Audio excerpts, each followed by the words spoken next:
My dear friends, welcome to this moment of reflection and encouragement. Today, I share a story titled The Flame in the Wind.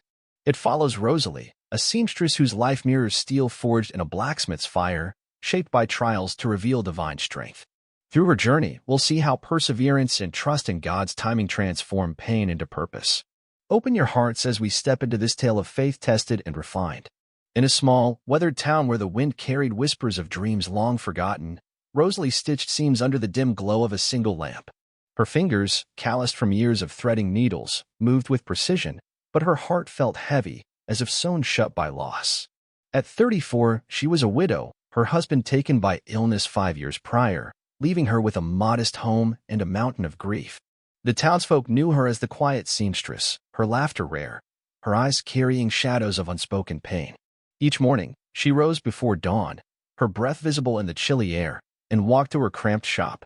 The clatter of her sewing machine was her only companion, a rhythm that drowned out the ache of loneliness. Yet, beneath her steady hands, a storm brewed, a question that haunted her. Why does God allow such suffering? Rosalie's shop sat at the edge of town, its windows fogged by winter's breath. Inside, bolts of fabric lined the walls, their colors muted like her hopes. She mended dresses for wealthier women, their lives a stark contrast to her own. They spoke of parties and travels while she counted coins to buy bread. Once, she dreamed of designing gowns, her sketches filling a tattered notebook now buried in a drawer. Those dreams felt foolish now, like chasing a flame in a gale. Her mother's voice echoed in her mind. God has a plan, Rosie. Trust him. But trust was hard when her prayers seemed to vanish into silence. One evening, as snow dusted the streets, a stranger entered her shop. His coat was patched, his face lined with hardship, yet his eyes held a warmth that unsettled her. "Can you mend this?" he asked, holding a torn scarf. She nodded, her hands working swiftly. He watched in silence, then said, "You work like you're forging something sacred." His words struck her, stirring a memory of her father, a blacksmith, who'd taught her that iron only glows when tested by fire. She brushed it off, but the stranger's gaze lingered, as if he saw the ember of faith she'd nearly let die. He paid her with a coin and a smile, then left, his footsteps fading into the night. That night, Rosalie couldn't sleep. The stranger's words clung to her, a spark in the dark. Was God still shaping her, even now? Her life hadn't always been so heavy. As a child, she'd run through fields, her laughter bright as the sun. Her father's forge was her playground, the clang of his hammer a song of strength. He'd tell her, "Iron doesn't choose the fire, Rosie. It endures it." Those days felt distant now, her father gone, her mother's prayers silenced by age. Rosalie had married young, her heart full of love for Thomas, a carpenter with dreams as big as hers. They planned a life of creation, her designs, his woodwork. But sickness stole him, and with him, her vision of a future. The townsfolk pitied her, their whispers a blade. Poor Rosalie, alone again. She hated their pity, yet sometimes believed it herself. Now, as she stitched under the lamp's flicker, Rosalie felt the weight of another day survived. Bills piled on her table, the landlord's threats growing sharper. She'd prayed for relief, for a sign, but the heavens seemed shut. Doubt crept in, a thief in the night. If God is good, why am I breaking? She recalled Micah 7 verse 7. I will look to the Lord. I will wait for the God of my salvation. The words felt hollow, yet they stirred something, a faint glow, like steel in a forge. Could she wait? Could she trust when every strike felt like it might shatter her? The stranger's words returned, forging something sacred. She didn't understand, but they lodged in her soul, a seed in barren soil. Outside, the wind howled, threatening to snuff out her fragile hope. But Rosalie sat still, needle in hand, sensing a truth she couldn't yet grasp. The fire wasn't her enemy. It was her maker's tool. And though she couldn't see it, the blacksmith was at work, his hammer poised, his fire burning steady. My friends, Rosalie's story is ours, a call to stand firm when the flames rise. Let's journey with her, trusting that God's forge is shaping us for glory. Rosalie woke to the sound of rain tapping her window, a relentless rhythm that matched the unrest in her heart. The stranger's words from the previous night lingered like a half-remembered dream, stirring a flicker of hope she wasn't sure she could trust. She rose, her body aching from long hours at the sewing machine, and lit the stove to warm her small home. The scent of damp would fill the air as she brewed weak tea, her only breakfast. Outside, the town stirred slowly, its gray streets reflecting her mood. She wrapped her shawl tightly, bracing for another day of stitching seams and swallowing pride. At the shop, the pile of mending seemed to mock her. A wealthy client, Mrs. Harrow, had left a torn velvet gown, her instructions sharp. Make it flawless, or I'll find another seamstress. Rosalie's hands trembled as she worked, the pressure of perfection gnawing at her. She wasn't just sewing fabric, she was stitching together her survival. Each needle prick felt personal, a reminder of how fragile her life had become. She paused, staring at the gown's rich hue, and envy crept in. Why did others glide through life while she scraped by? The question wasn't new, but it cut deeper today, fueled by sleepless nights and unanswered prayers. Midday brought a brief distraction. A young girl, no older than 10, slipped into the shop, her braid fraying like the hem of her dress. "Ma says you fix things," she said, clutching a torn apron. Rosalie softened, seeing her younger self in the girl's wide eyes. She mended the apron quickly, refusing payment despite the girl's insistence. "Tell your ma to keep you warm," she said, her voice softer than usual. The girl's shy smile lingered in Rosalie's mind, a rare moment of warmth. But as the door closed, the emptiness returned, heavier now. Kindness couldn't pay her bills or silence her doubts. Her thoughts drifted to the past, to a memory she rarely allowed herself to touch. At 16, she'd stood by her father's forge, watching him shape a horseshoe. His hands, steady and scarred, moved with purpose. "Fire doesn't destroy, Rosie," he'd said. "It reveals." She believed him then, her heart full of dreams. But now, the fire of her trials felt like it was consuming her, not revealing anything. She'd lost her father to a fever, her mother to time, and Thomas to a cruel twist of fate. Was this God's plan, stripping her bare until nothing remained? The Bible on her shelf, unopened for months, seemed to stare back, its promises distant. As evening fell, a letter slid under her door, its wax seal bearing the landlord's mark. Her stomach knotted as she read. Rent was due in 3 days, no extensions. The sum was more than she could scrape together, even if she worked through the night. Panic clawed at her chest, and she sank to the floor, the letter crumpling in her fist. Why, God? The question wasn't a prayer but a plea, raw and desperate. She thought of the stranger's words again, something sacred, but they felt like mockery now. What was sacred about losing everything? Yet, in that moment of despair, a memory surfaced, unbidden. Her mother, frail but fierce, had once prayed over her during a storm, her voice steady. "God's silence isn't absence, Rosie. It's preparation." Rosalie had clung to those words as a child, but now they felt like a riddle she couldn't solve. She rose, wiping tears, and lit her lamp. The flame flickered, weak but stubborn, refusing to die. She stared at it, her heart wrestling with itself. Could she trust a God who seemed so far away? The rain outside slowed, and in the quiet, she felt a nudge, not a voice, but a sense that she wasn't alone. It wasn't enough to erase her fear, but it was enough to keep her from giving up. She picked up her needle, her hands steadier now, and began to sew, each stitch a small act of defiance against the darkness threatening to swallow her. Morning broke with a cruel clarity, the sky too bright for Rosalie's heavy heart. The landlord's letter lay on her table, its words branded in her mind. She walked to her shop, the town's chatter fading into a dull hum. Her hands worked mechanically, stitching a child's coat, but her thoughts spiraled. 3 days to find the rent, or she'd lose her home, the last piece of Thomas she still held.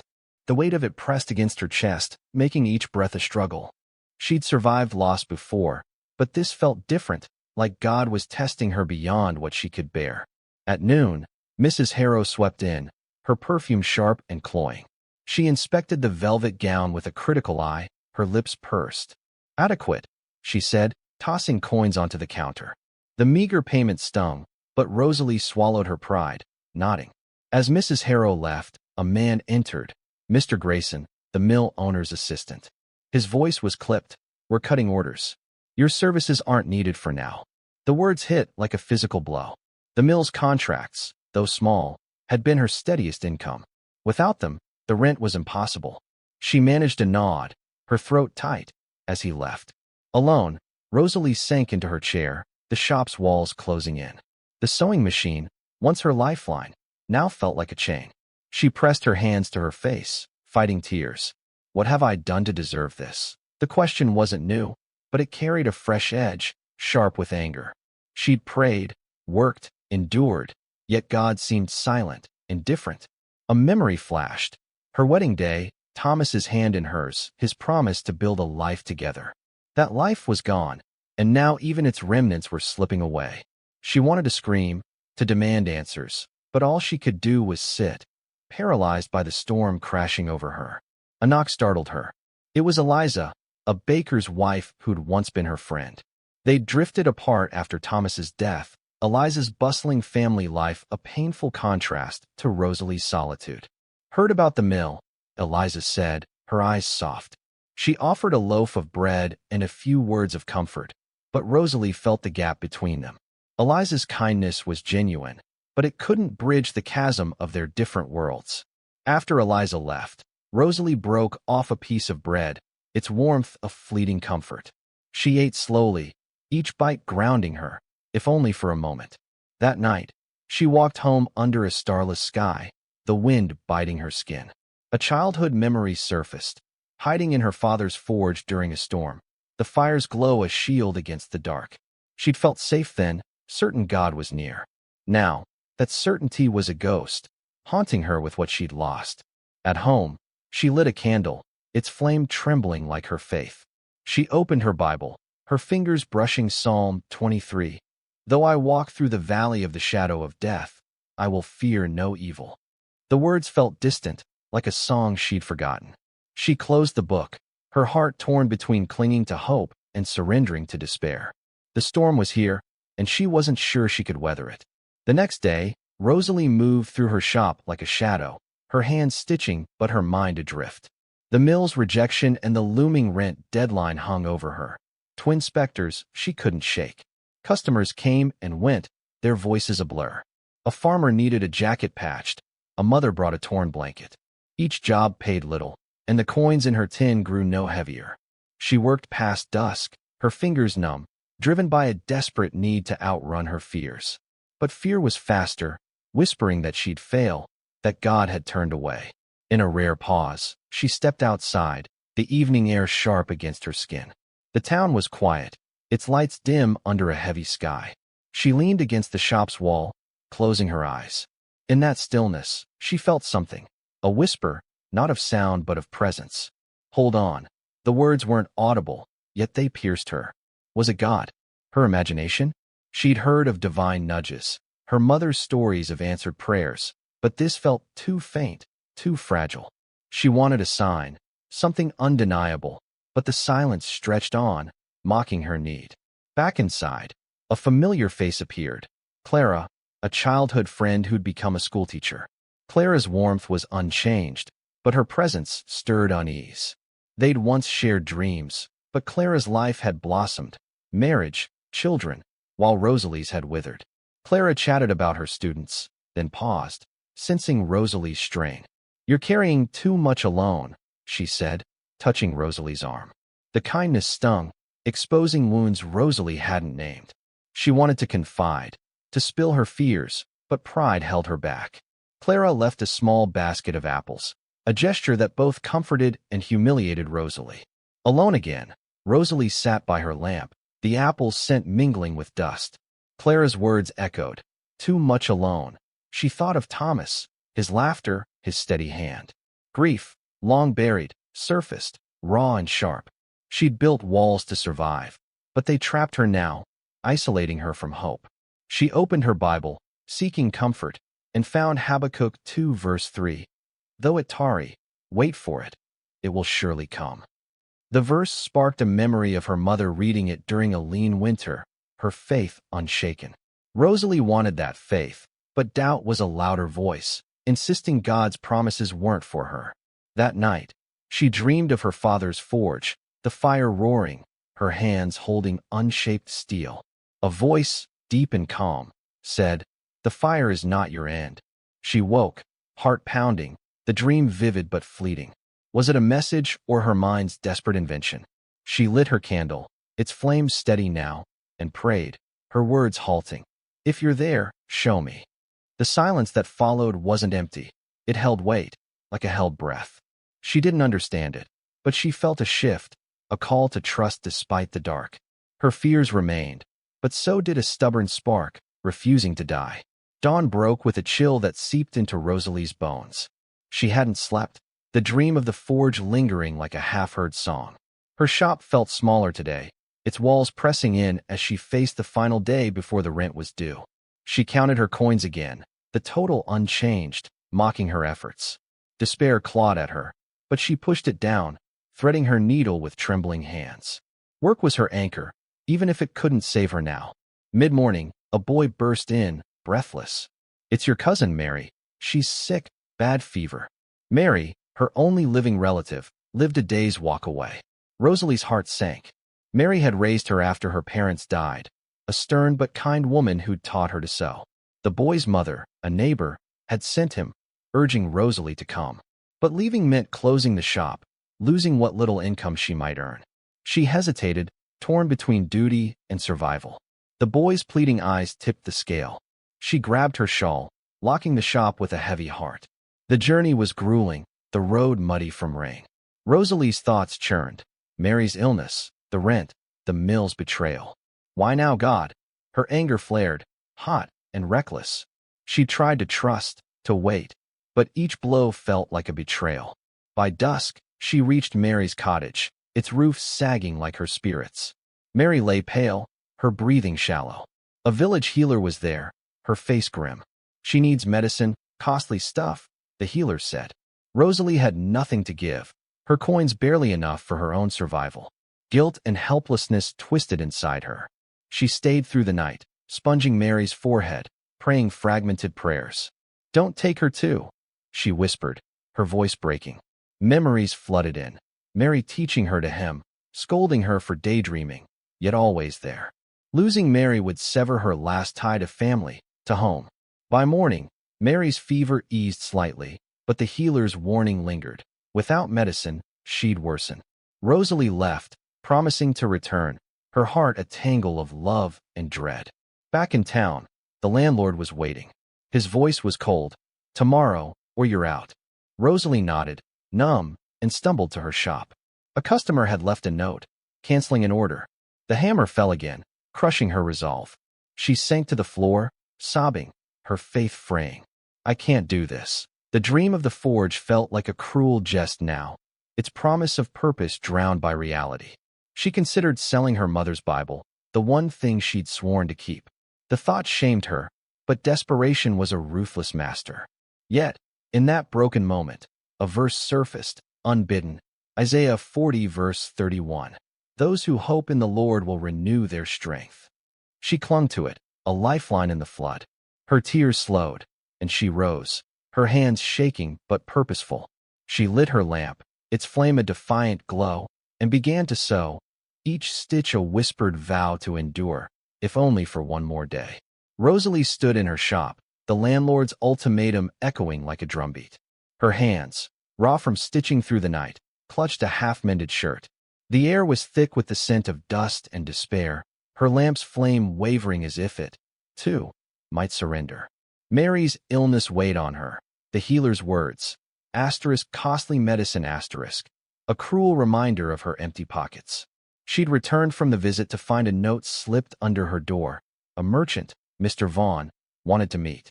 His reputation preceded him, sharp, wealthy, and not above bending morals for profit. Curiosity and desperation pushed her to agree. The meeting was at the town's inn, its warmth a stark contrast to her chilled bones.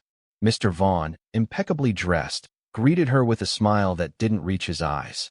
"I've seen your work," he said, gesturing to a chair. "You're skilled, but wasted on mending." He offered a deal. So uniforms for his trade caravans, high pay, steady work. The catch? The fabrics were smuggled, dodging taxes. "No one gets hurt," he assured, his voice smooth. Rosalie's pulse quickened. The money could save her home, buy Mary's medicine, and end her scraping existence. But the cost was her integrity, a betrayal of the values her parents had woven into her soul. She left the inn, his offer burning in her mind. The streets were alive with evening bustle, children laughing, vendors calling. But Rosalie felt detached, as if walking through a dream. At home, she sat by her window, the moon's light casting shadows that danced like her thoughts. The Bible lay unopened, its presence a silent rebuke. She imagined accepting Vaughn's deal, a warm house, food on the table, Mary's recovery. The temptation was intoxicating, a door to escape the fire of her trials. Yet, a deeper voice whispered, "This isn't the way."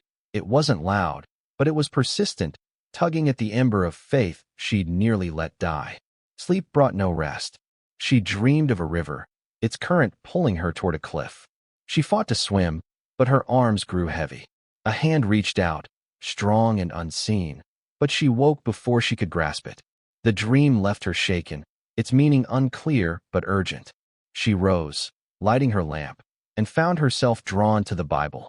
Her fingers traced Psalm 25, verse 5. "Guide me in your truth and teach me, for you are God my Savior." The words stung, exposing her wavering trust. She wanted to believe, but the hammer of hardship had dented her resolve. Vaughn's offer was a shortcut, but at what price? Mid-morning, she visited the church, its pews empty save for an old woman praying. The pastor, a kind man with weary eyes, noticed her hesitation. "You look troubled, Rosalie," he said.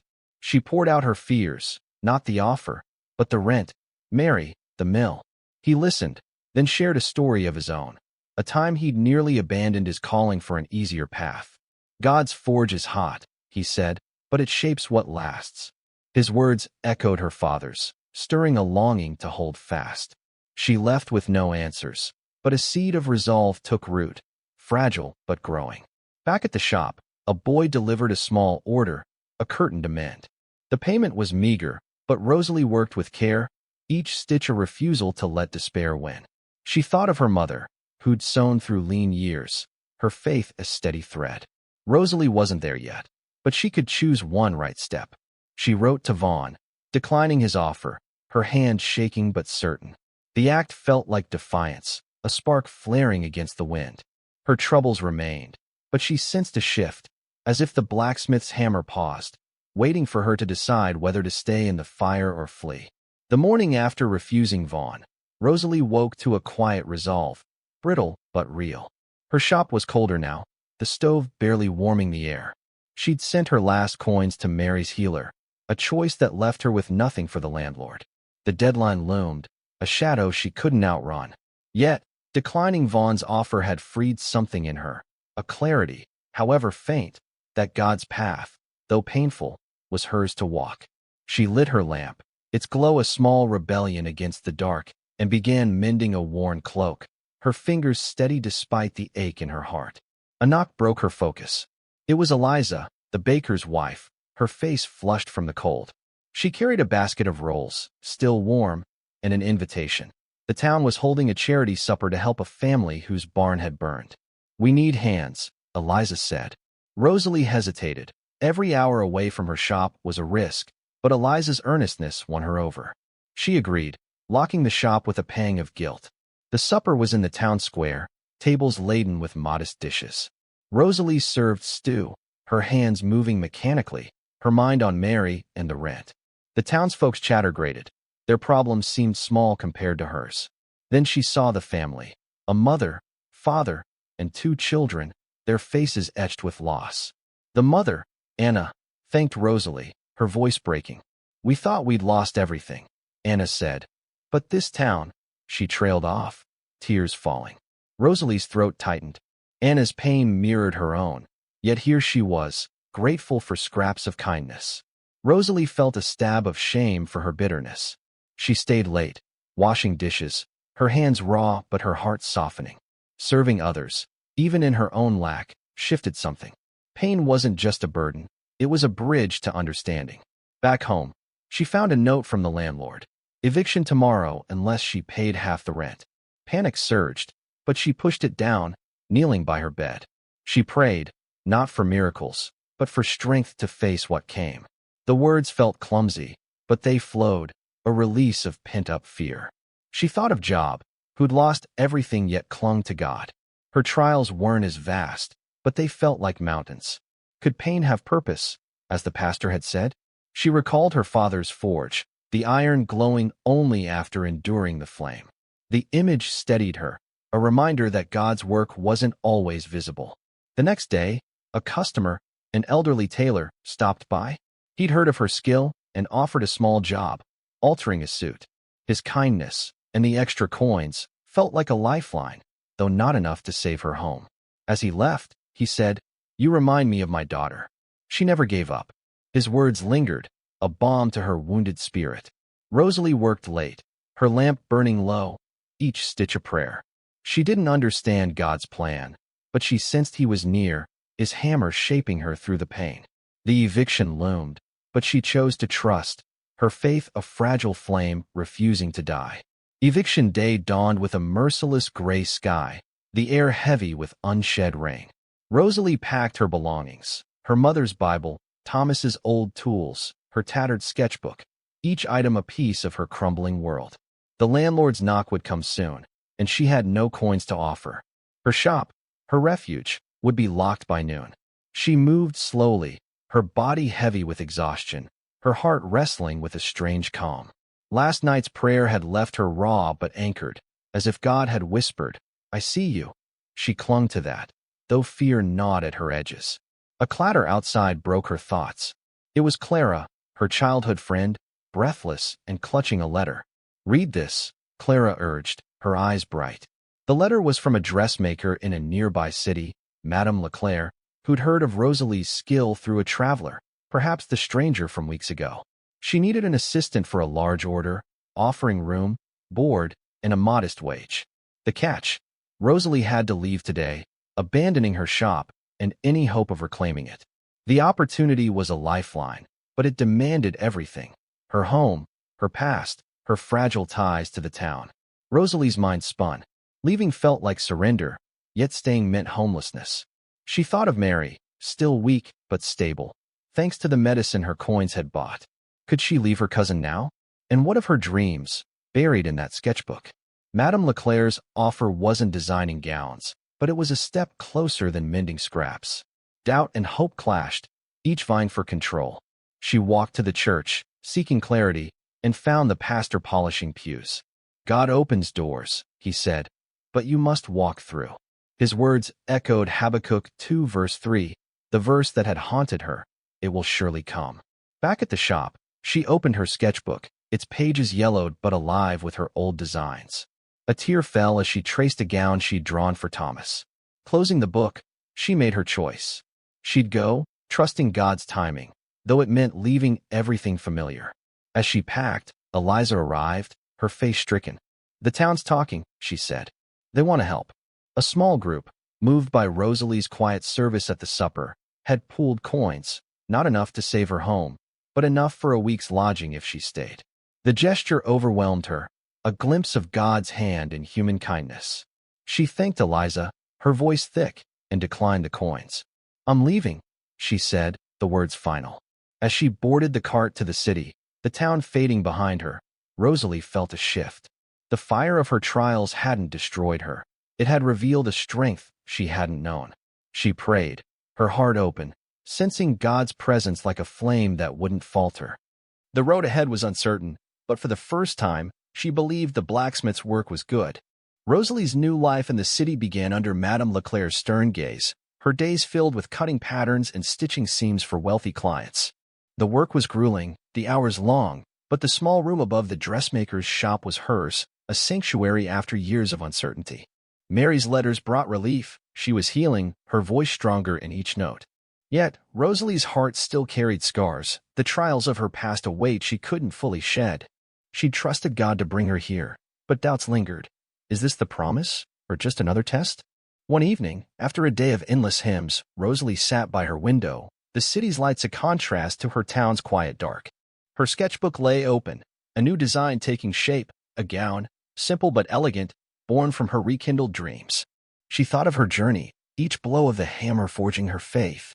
The stranger, the pastor, Eliza, Clara, they'd been God's hands, guiding her through the fire. She opened her Bible, finding Galatians 6 verse 9, "Let us not become weary in doing good, for at the proper time we will reap a harvest if we do not give up." The words felt like a mirror, reflecting her endurance. She knelt, her prayer rising like a song.